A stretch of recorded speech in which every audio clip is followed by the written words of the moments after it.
दिल को छुए वो राधे राधे का जय घोष जरूर करना। इसके दो फायदे होंगे, एक तो तुम्हें नींद नहीं आएगी, एक तुम सबके मुख से राधे नाम जपते निकलेगा। राधे तो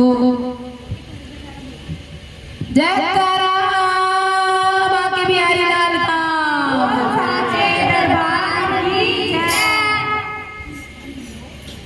तो भारतवर्ष आर्यावर्त भरतखंड आर्यावर्त के अंदर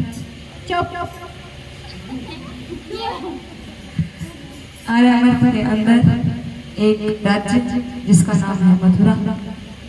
मथुरा के राजा महाराज उग्रसेन और महाराज उग्रसेन एक बहुत ही प्रजापालक राजा जो बहुत प्यार से अपनी प्रजा की देख रेख करते हैं, संतान की तरह अपनी प्रजा का पालन पोषण करते हैं। परंतु कहते हैं संसार में सबको सब कुछ नहीं मिलता। महाराज उग्रसेन के साथ भी एक बड़ी भारी विषमता थी। कहते हैं उनके 8 पुत्र थे, किंतु 8 के 8 क्या थे? राक्षसी स्वभाव के थे, आसुरी स्वभाव के थे।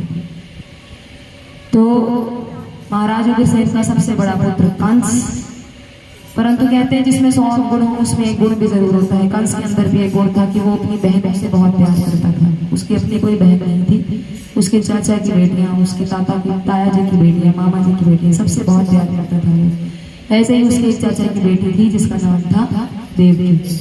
बहुत प्यार से लाड से कंस ने अपनी बहन देवकी का विवाह अपने परम पवित्र वसुदेव जी के साथ कर दिया। एक मेरी छोटी सी प्रार्थना यहाँ सबसे है, कई लोग भगवान कृष्ण को वसुदेव कहकर पुकारते हैं या उनके पिता को वासुदेव कहकर पुकारते हैं। इसमें बहुत बड़ा अंतर है। वसुदेव भगवान कृष्ण के पिता का नाम था। वासुदेव का अर्थ होता है जिसका उस देव का वास, जिस देव का वास हर स्थान पे है वो वासुदेव है, वो सर्वेश्वर भगवान श्री कृष्ण है। और वसुदेव उनके पिता का नाम था, वासुदेव भगवान कृष्ण का नाम है। तो अपने परम मित्र वसुदेव जी के साथ कंस ने अपनी प्यारी बहन देवकी का विवाह रचाया और नियमानुसार बड़े लाड से बड़े प्यार से कंस स्वयं अपनी बहन की डोली लेकर उसका रथ हाँकते हुए सारथी बन के अपनी बहन को छोड़कर उसके ससुराल चला गया।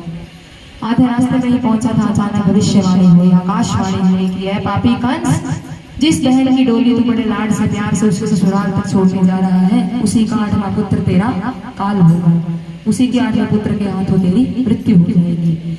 ये सोचकर कंस डर गया। जीवन सबको प्यारा होता है। उसी वक्त अपनी तलवार निकाल दी उसने और तलवार मारने सीधा माँ देवकी के गर्दन पर कि ना बचेगी देवकी और ना होगा पुत्र। जब माँ ही नहीं बचेगी तो पुत्र कहाँ से होगा? परंतु वसुदेव जी बहुत बुद्धिमान राजा, बहुत बुद्धिमान पुरुष थे। उन्होंने तुरंत कंस का हाथ पकड़ लिया और कह दिया कि नहीं महाराज, ये आपको शोभा नहीं देता, आप महाबली वीर है। एक महाबली वीर के लिए एक निशस्त्र औरत पर प्रहार करना शोभा नहीं देता। कि एक तो पहली बात कि ये नवविवाहिता है, दूसरी बात ये आपकी बहन है, तीसरी बात ये नारी है। तीनों ही कारण ऐसे हैं कि आपको इसे मारना नहीं चाहिए। हाँ, आपको समस्या देवकी से नहीं, देवकी की संतान से है। तो मैं आपको वचन देता हूँ कि देवकी के गर्भ से जो भी संतान पैदा होगी मैं लाकर आपको दे दूंगा, आपका जो मन चाहे आप कर लीजिएगा। वसुदेव जी की बात पर कंस ने विश्वास कर लिया और वैसे ही अपनी बहन को वो उसके ससुराल छोड़ आया। इस बात को लेकर लोग भ्रमित रहते हैं कि वहीं से कंस ने वो रथ जो था वो वापस मथुरा की जेलों में लौटा दिया। नहीं, ऐसा नहीं हुआ था। माँ देवकी अपने पति वसुदेव जी के साथ अपने ससुराल पहुंची। उनका ससुराल में स्वागत हुआ, उनकी गृहस्थी सुखपूर्वक चलने लगी और समय अनुसार बीतता गया। उनके पहला गर्भ धारण किया, पहली संतान हुई, पुत्र रत्न प्राप्त हुआ। परंतु जैसा कि वसुदेव जी ने कंस को वचन दिया था, अपनी पहली संतान उन्होंने ले जाकर कंस को दिया कि लो कंस, ये मेरा पुत्र है जिसने महादेव के गर्भ से जन्म लिया है। अब जैसे ही कंस ने उस बालक को अपने हाथों में पकड़ा, पहले उसके मन में एक बार के लिए ये विचार आया कि नन्हा सा बालक मेरा महाबली कंस का क्या बिगाड़ देगा, परंतु फिर नहीं। और उसने एक बार को उसने ये सोच करके वो बालक जो था वसुदेव जी को उन्हें वापस लौटा दिया कि लो अपना बालक ले जाओ, ये नन्हा सा बालक मेरा कुछ तो बिगाड़ सकता है। परंतु कहते हैं जैसे हर घर में एक नारद मुनि रहते हैं, वैसे देव लोक में भी एक नारद मुनि रहते हैं। उनसे भी किसी घर की सुख शांति बर्दाश्त नहीं होती। धमक पड़े उसी वक्त कंस के महल में और उसको एक माला दिखाई 8 मोतियों की माला दिखाकर उस माला को घुमाने लगे और कहने लगे बोल कंस, पहला मोती कौन सा है? कंस हाथ में आ गया, ये क्या पूछ लिया नारद जी ने, ऐसे कैसे बता दो पहला मोती कौन सा? सारे मोती पहले। अब नारद जी कहने लगे जब इस माला के सारे मोती पहले हैं तो तू बता कि महादेव की 8वीं से तुझे कैसे पता कि उसका 8वां पुत्र ही तेरा काल होगा? नहीं, अगर समाप्त करना चाहता है तो उसके सभी 8 पुत्रों को समाप्त कर दे, तभी तो जीवित बचेगा। कंस ने ऐसा ही किया। पुनः पहुंच गया वसुदेव और देवकी के महलों में अपने सैनिकों को ले जाकर, और वहीं जाकर उसने माँ देवकी को और वसुदेव पिता वसुदेव जी को बंदी बना दिया। बंदी बनाकर अपने कारागार में ले आया और कहने लगा कि अब से तुम्हारी जो भी संतान जन्म लेगी मेरे कारागार में जन्म लेगी। कारागार में लेकर के आया और उस माँ के सामने, उस पिता के सामने उसने उनकी संतान को एक पत्थर की शिला पर पटक कर समाप्त कर दिया। जीवन के छोटे छोटे दुखों से हम लोग भयभीत हो जाते हैं। कभी सोच कर देखो उस प्रभु के बारे में। वो सर्वशक्तिमान सर्वेश्वर दीन दयाल भगवान की माँ है, जिसकी आंखों के सामने उसके 6 बच्चों को मार डाला गया। वो कुछ नहीं कर सकते। समय बीतता गया, दूसरा पुत्र, तीसरा, चौथा, पांचवा, छठा, इसी तरह उसके माँ देवकी के 6 संतानों को कंस ने बड़ी निर्ममता से उन्हीं के सामने मौत के घाट उतार दिया। अब बारी आई 7वें की, और जो ही 7वें बालक की बारी आई, शेषनाग भगवान, शेषावतार भगवान ने प्रभु से हाथ जोड़कर प्रार्थना की, प्रभु जैसे ही आपने मुझे आज्ञा दी है कि अब 7वें और 8वें नंबर पर आपकी और मेरी बारी है, तो मेरी इस बार आपसे प्रार्थना है। रामावतार में मैं छोटा भाई बनकर गया था, आप बड़े भाई बनकर आए थे। इस बार मेरी आपसे विनम्र प्रार्थना है कि मुझे बड़ा बनने का मौका दो, मैं आपका बड़ा भाई बनकर दुनिया में जाना चाहता हूँ। प्रभु ने तथास्तु कह के भगवान शेषावतार को धरती पर भेज दिया। माँ देवकी ने गर्भ धारण किया।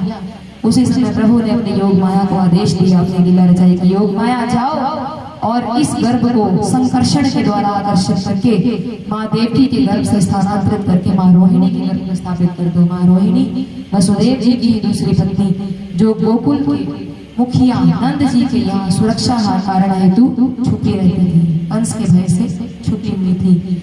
संकर्षण कर दिया गया, इसीलिए भगवान बलराम का, भगवान शेषनाग का एक नाम संकर्षण भगवान भी है। उनके माँ देवकी के गर्भ से उनको संकर्षण करके माँ रोहिणी के गर्भ में स्थापित कर दिया गया। और भादो महीने की ही षष्ठी तिथि को, षष्ठी तिथि अर्थात छठी तिथि को, भगवान शेषनाग अवतार भगवान बलराम जी महाराज का धरती पर प्रादुर्भाव होता है। बोलिए बलराम जी महाराज की जय। 7वां अवतार हो गया। अब किसकी बारी है?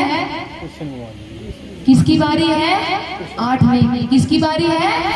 8वें की। 8वें पर भगवान कृष्ण का प्राकट्य उत्सव होता है, प्राकट्य हुआ। 8वें नंबर पर, 8वें संख्या पर भगवान नारायण ने माँ देवकी के गर्भ से अवतार धारण करने की योजना बनाई। जो ही प्रभु ने माँ देवकी के गर्भ में स्थान बनाया, माँ देवकी के गर्भ से एक अद्भुत प्रकाश निकलने लगा, जिसने कि सारे कारागार को प्रकाशित कर दिया। देवताओं ने कारागार में आकर भगवान की सत्य सत्य सत्य सत्य सत्य सत्य 9 बार सत्य सत्य कहकर भगवान की स्तुति की, भगवान की आराधना की।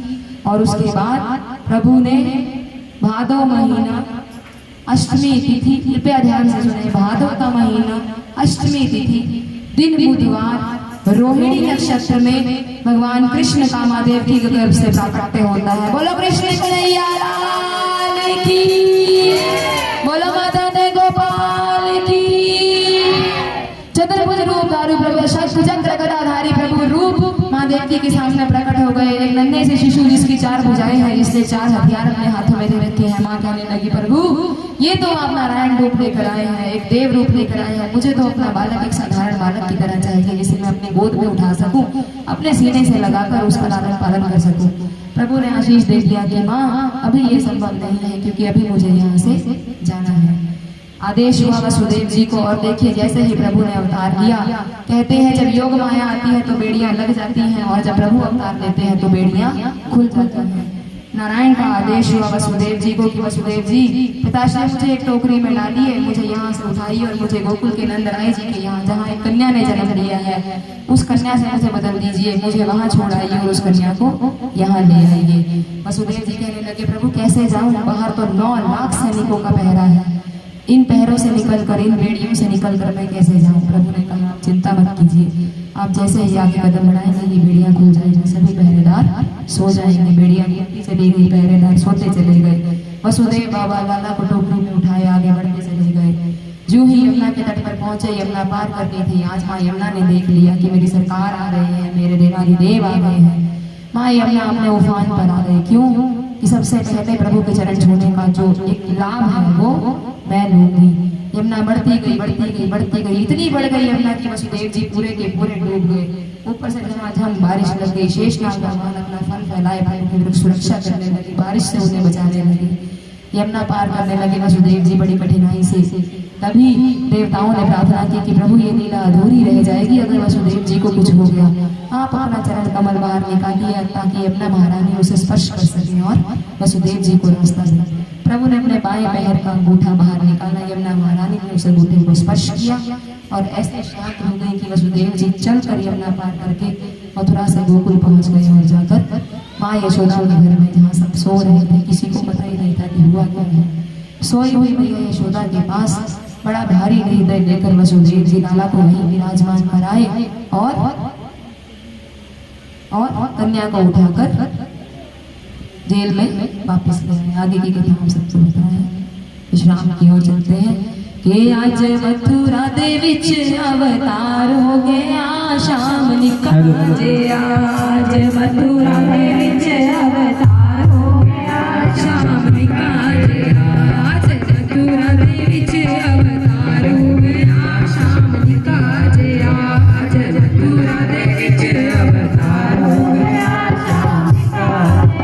शाम चोरी चोरी जेला विच जमया जमया, शाम चोरी चोरी जेला विच जमया जमया, हिली धरती ते अंबर भी कंबया कंबया, हिली धरती ते अंबर भी कंबया कंबया।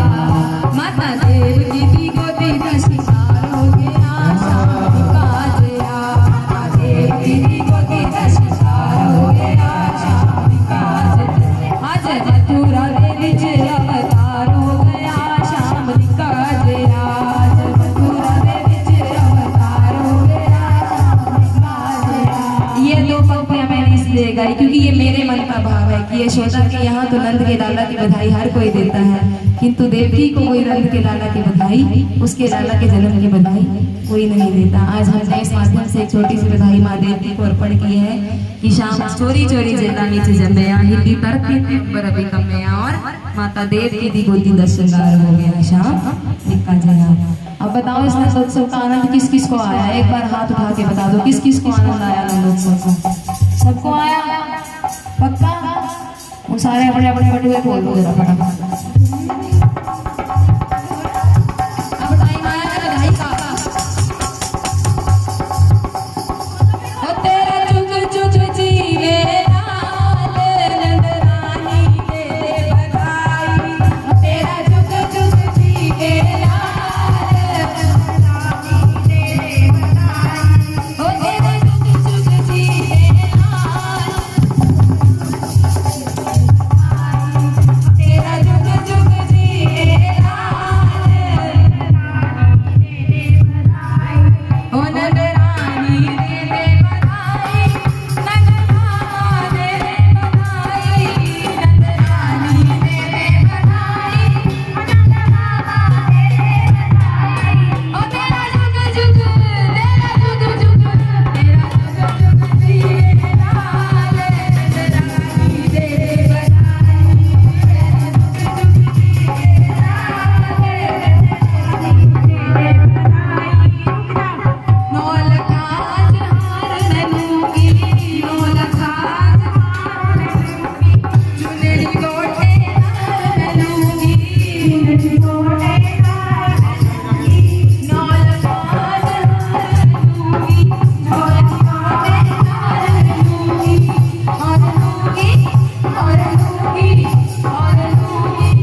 विदा कर दिया जाता है, पर हम अपने लाडले को, हम अपने कन्हैया को ही विदा नहीं करेंगे, अपने साथ रखेंगे। इसलिए हम लाडले की आरती गाएंगे जरूर, मगर उतारेंगे नहीं। क्यों? क्योंकि हम उसको कहीं नहीं भेज रहे। हमारे जिगर का टुकड़ा है, वो है तो हम हैं, वो नहीं है तो हम भी कुछ भी नहीं।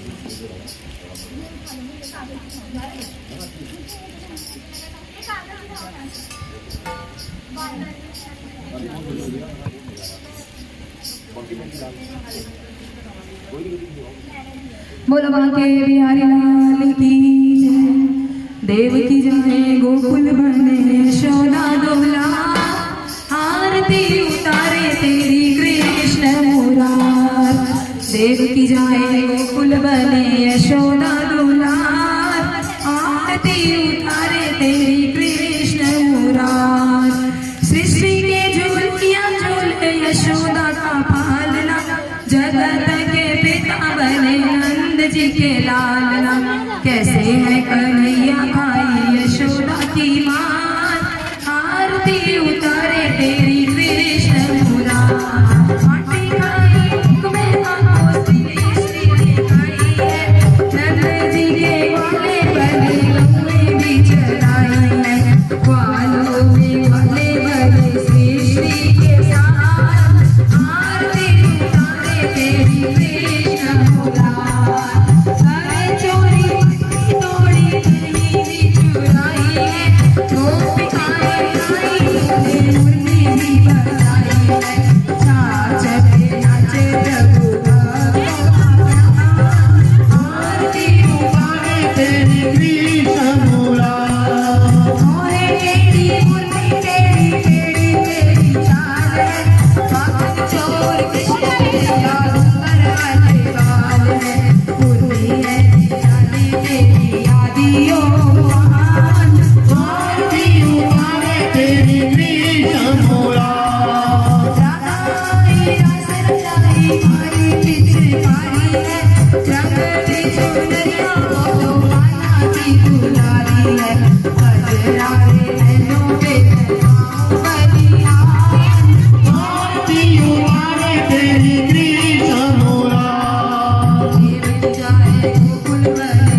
बिहारी तेरी आरती गाओ। दास नाथ के नाथ आप हो, दुख सुख तेरे प्यारे साथ आप हो, जीवन प्यारे मैं भी तेरा दास कहाँ। श्री माँ के बिहारी तेरी आरती गाओ। श्री हरिदास के प्यारे तुम हो, हरिदास के प्यारे तुम हो। तेरे मोहन जीवन धन हो, तेरे मोहन जीवन धन हो। एक युगल चल बलि बलि जाऊं। श्री माँ के बिहारी तेरी आरती गाओ। आरती गाऊं प्यारे आपको रिझाऊं, आरती गाओ प्यारे आप पर जाओ। श्याम सुंदर तेरी आरती गाऊं। श्री माँ के बिहारी तेरी आरती गाओ। कोगलल ठाकरा, बड़ा पैड़ा गुस्सा तने झटका। कोगलल ठाकरा, बड़ा पैड़ा गुस्सा तने झटका। वे दुलारे बड़े बिना होवे, सा तेरा पीछा नहीं छटला। आज तने जिंदगी जे तू खावे खागा, नहीं तो तेरे बिना मगना मैं भूखा मर जाऊंगा। कोगलल ठाकरा, बड़ा पैड़ा गुस्सा तने झटका। वे दुलारे बड़े बिना होवे, असा तेरा पीछा नहीं छटना। नित मखना खा के तू बिगड़ गयो श्यामा, आज साडे भी मखन दा आगे भोग लगा श्यामा। कोगलल ठाकरा, बड़ा पैड़ा गुस्सा तने झटका। वे दुलारे बड़े बिना होवे, असा तेरा पीछा नहीं छटना। वृंदावन तो प्रकट होके हरि भोग लगायो है, हरि भोग लगा करके साडा मान लगायो है। श्याम भोग लगा करके सोना दर्श दिखायो है। कोगलल ठाकरा, बड़ा पैड़ा गुस्सा तने झटका। वे दुलारे बड़े मान भोगवे, असा तेरा पीछा नहीं छटना। अस दुलारे बड़े मान भोगवे, असा तेरा पीछा नहीं छटना। असा तेरा पीछा नहीं छटना। ये भोजन चाखो हरि, ये अमृत हो जाए, अमृत भोजन पाए के तेरा दास शरण हो जाए। हरि जितना दीजियो जामे कुटुंब समाए, मैं भी भूखा ना रहूं मेरा साधन भूखा जाए। गुनेगार की बेनती सुनो गरीब नवाज, जे मैं पूत कपूत हाँ मेरी आप ही राखो लाज। नहीं विद्या नहीं बाहुबल नहीं खर्चन को दान, तुलसी ऐसे दास की मेरी पत राखो भगवान। सियावर राम जय जय राम, मेरे प्रभु राम जय जय राम। करो कल्याण मेरे राम। जय करा झंडे वाली माई जी दा, सांचे दरबार की जय। जय करा सच्ची सच्ची जोत वाली माई जी दा, सांचे दरबार की जय। जय करे वाले नु मिठी अमृता, सांचे दरबार की जय। बोलो शंकर भगवान की जय, गणपति गणेश महाराज की जय, अपने अपने गुरु महाराज की जय। बोल वृंदावन धाम की जय, बरसाना धाम की जय, श्री वृंदावन बाके बिहारी लाल की जय, सर्वेश्वरी श्री राधा रानी सरकार की जय, जुगल जोड़ी सरकार की जय।